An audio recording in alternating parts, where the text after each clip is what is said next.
بسم اللہ الرحمن الرحیم۔ محترم ناظرین السلام علیکم۔ ناظرین، سیدہ سکینہ رضی اللہ تعالیٰ عنہ کی ولادت 20 رجب سن 57 ہجری میں ہوئی۔ آپ امام حسین علیہ السلام کی وہ لخت جگر تھی جس سے امام حسین علیہ السلام بے انتہا محبت کرتے تھے۔ آپ کی والدہ کا نام سیدہ ام رباب تھا۔ سیدہ سکینہ رضی اللہ تعالیٰ عنہ کا اصل نام فاطمہ اور رقیہ تھا اور آپ کا لقب سیدہ سکینہ تھا۔ ناظرین، جب امام حسین علیہ السلام نے اپنے ساتھیوں کے ساتھ کوفہ کا سفر شروع کیا تو اس قافلے میں سیدہ سکینہ رضی اللہ تعالیٰ عنہ بھی شامل تھی۔ اس وقت آپ کی عمر مبارک صرف 4 سال تھی۔ امام حسین علیہ السلام کا قافلہ چلتے چلتے کربلا کے میدان میں پہنچ گیا اور یزیدی فوج نے امام حسین علیہ السلام کے قافلے کو گھیر لیا اور یزید کی بیعت کرنے پر مجبور کیا، لیکن امام حسین علیہ السلام نے یزید کی بیعت کرنے سے انکار کر دیا تو اس پر یزیدی فوج نے امام حسین علیہ السلام پر، آپ کی آل اولاد پر اور آپ کے قافلے والوں پر طرح طرح کے ظلم کرنا شروع کر دیے۔ یزیدی فوج نے 7 محرم کو امام حسین علیہ السلام اور ان کے ساتھیوں پر پانی بند کر دیا، یہاں تک کہ امام حسین علیہ السلام کی آل اولاد اور آپ کے معصوم بچے پیاس کی وجہ سے تڑپنے لگے۔ یہ خوفناک منظر سیدہ سکینہ رضی اللہ تعالیٰ عنہ اپنی آنکھوں سے دیکھ رہی تھی۔ پھر ایک ایک کر کے یزیدی فوج نے امام حسین علیہ السلام کے قافلے والوں کو شہید کر دیا۔ امام حسین علیہ السلام جب تنہا رہ گئے اور اکیلے یزیدی فوج کا مقابلہ کرنے کے لیے جانے لگے، اس وقت امام حسین علیہ السلام نے بی بی سکینہ کے ساتھ آخری ملاقات کی اور آپ کو اپنے گلے سے لگایا۔ 3 دن سے پیاسی بی بی سکینہ رضی اللہ تعالیٰ عنہ، جو اپنے بابا کے بغیر ایک پل بھی نہ رہتی تھی، وہ زاروں قطار رونے لگی۔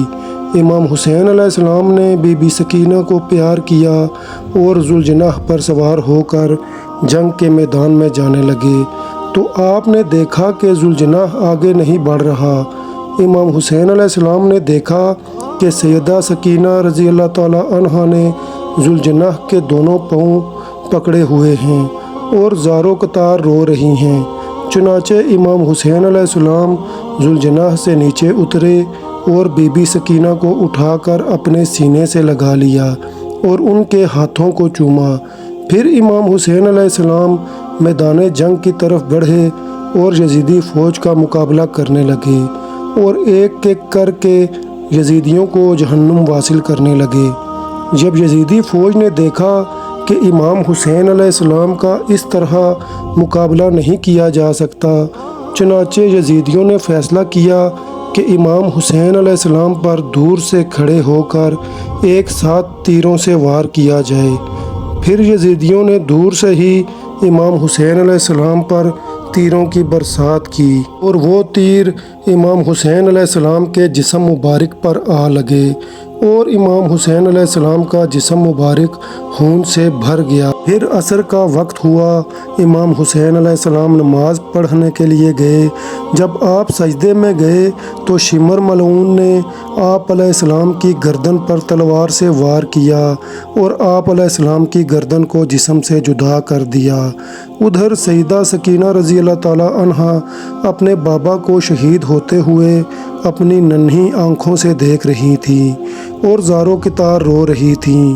پھر یزیدی لشکر نے امام حسین علیہ السلام کے خیموں کو آگ لگا دی جہاں نبی کریم صلی اللہ علیہ وسلم کی بیٹیاں موجود تھیں۔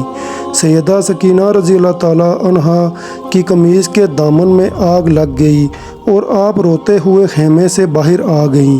شمر ملعون آگے بڑھا اور آپ کے کانوں سے بالیاں کھینچ لیں، جس کی وجہ سے آپ کے کانوں سے خون بہنے لگا۔ پھر امام حسین علیہ السلام کے گھر کی تمام پاک دامن بیبیوں کو قیدی بنا کر لے جایا گیا۔ سب کو ایک ہی رسی سے باندھا گیا۔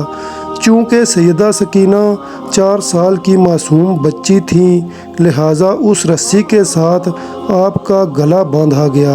جب بیبیاں اٹھ کر چلتی تو سیدہ سکینہ کا گلا کھنچتا، لہٰذا آپ کی تکلیف کو دیکھتے ہوئے تمام بیبیوں کو کمر کو جھکا کر چلنا پڑا۔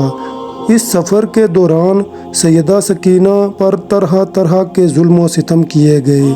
شمر ملعون آپ کے چہرے پر تماچے مارتا، جس کی وجہ سے آپ کا چہرہ مبارک کا رنگ نیلا پڑ گیا۔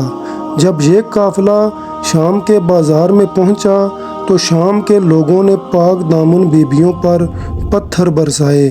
پھر تمام قافلے والوں کو زندان میں قید کر دیا گیا۔ قید ہونے کے بعد بی بی سکینہ اکثر اپنے بابا کی یاد میں روتی، تو یزید آپ کے رونے کی وجہ سے بہت تنگ ہوتا اور اس کو بہت غصہ آتا۔ وہ کہتا، یا تو اس بچی کو چپ کرایا جائے یا پھر اس کو قتل کر دیا جائے۔ ناظرین، یزیدیوں کے ظلم و ستم ننھی سیدہ سکینہ برداشت نہ کر سکیں اور زندان میں ہی وفات پا گئیں۔ امام سجاد نے قید خانے میں ہی قبر کھودی اور آپ کو وہاں پر ہی دفن کر دیا۔